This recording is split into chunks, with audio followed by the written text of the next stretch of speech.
Hiya, this afternoon I'm just doing a quick flip through of a journal that I've made. It's for one of my swap groups, and the backing is brown paper run through the Big Shot, coloured with some spray ink, and then a brown like a stamp pad just rubbed over it to highlight the embossing on it. There you go. What I've done is I've zigzag stitched it together with the sewing machine and made it into just a cover like this. It's a loose cover so it can be taken off, and this is just a book which I picked up from a charity shop. So that's the cover as it's made. I used yellow pages to sort of plan it and sew it onto, and just made it into a loose cover.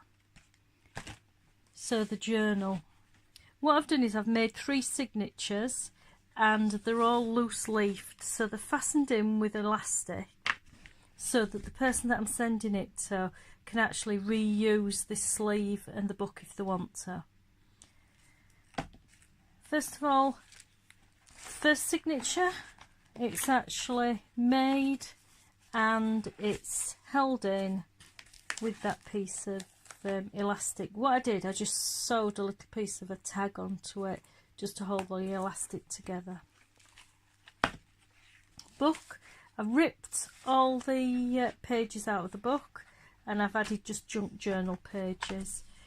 These are just 3 pieces of scrapbooking paper that I really liked, and that is an earring that I picked up in a charity shop this afternoon, but I thought it looked really nice and it'll make a nice dangle, and my swap partner can use those just to make some tags or something like that and put those on. One of the downsides to actually sending this abroad, because this is going to America, is that if you put anything sort of dangly beads or anything like that on, which I would normally put on, the postage is so expensive. So this is the first signature, just going through it.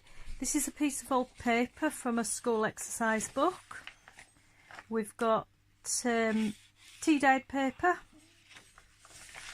Once again, this is an old school register and school exercise books. Another piece of paper, just a piece of scrapbooking paper there. And then the middle pages, what I've done is I've made a pocket, and I've used the sewing machine this time and sewed it all on. So I made the pocket out of a photograph and then another identical photograph to make that pocket part. Sewed it onto a piece of paper which actually came out of the original book, and then put 2 or 3 pages together to make it sturdy. And that's just a die cut tag, just with a picture on it, just to bob in there. Now my partner said that she wanted plenty of writing space, so what I've done is I've made sure that I've put in lots and lots of paper that she can actually write on. That's a stamp that I just got from eBay recently. It hasn't stamped very well there, but it's quite a nice looking stamp. And then once again, this is plenty of space for her to write. This is just exercise book paper that I've used my sewing machine and zigzagged on. That's a die cut of a frame with just a picture stuck on, and every single bit of this I've sewn with the sewing machine. Don't know if it does the needles any good, but I've done it anyway. So then this is the second signature. This is part of an old school register.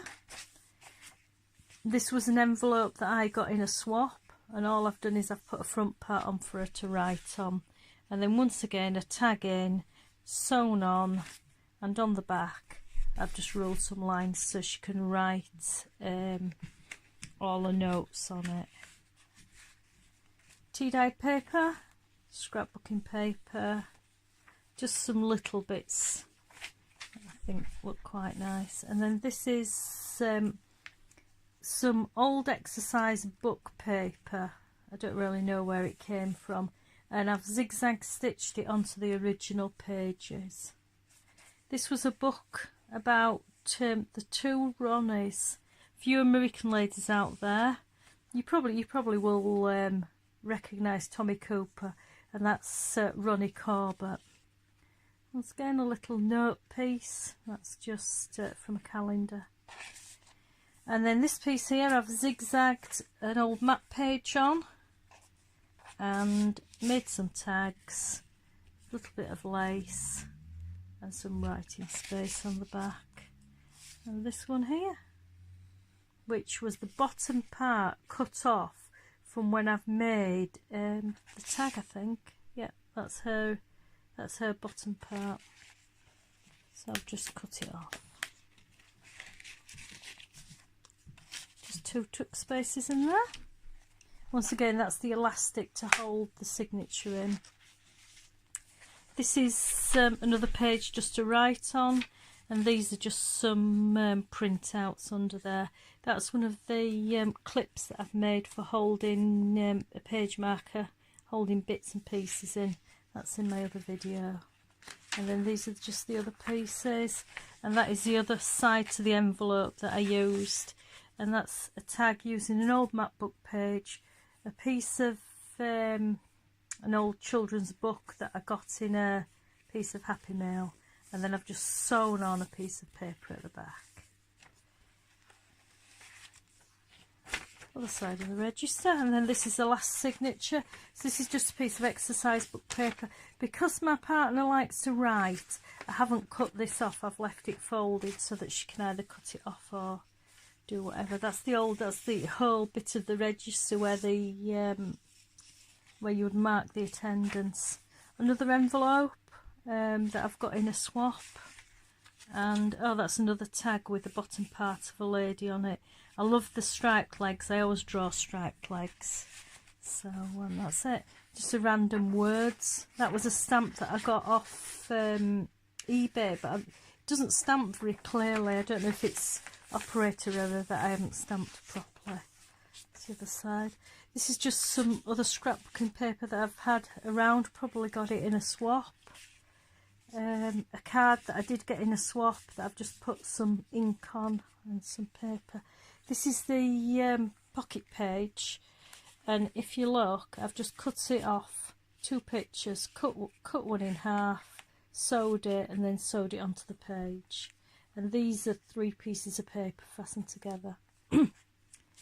This is an old map, and then this here is an old cartridge pen box that I have made 3 signatures in. So 1, 2, 3, and just tied them in with a bit of string, 3 different bits of string. It's like a do-it-yourself little book, and what my swap partner can do is decorate the back of that, and then she'll have a little book in there.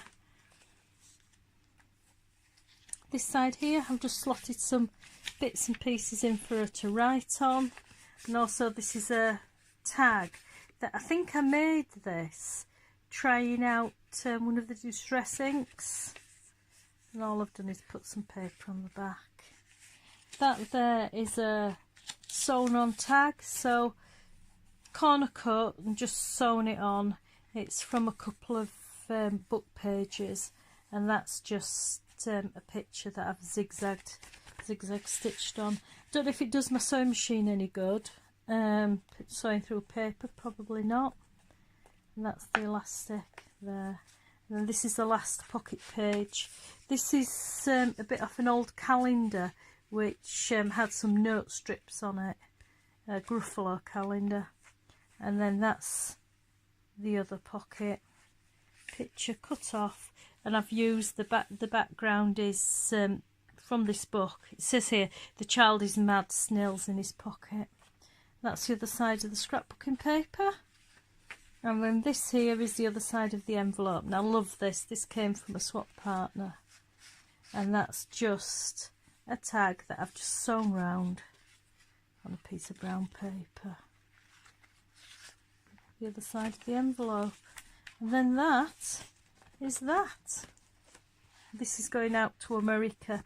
one of the reasons why I don't put beads and dangles on them when they go to America is to try and keep the cost of postage down. Over here it'll probably cost me about £15 to £20 to send this over to America because it's so heavy. And if you put beads and dangles on it, it makes it even heavier and bulkier. Thanks for watching, and if you're interested, leave me a message below, and I'll show you how I did this or how I made the pockets in another video. Thanks a lot. Bye.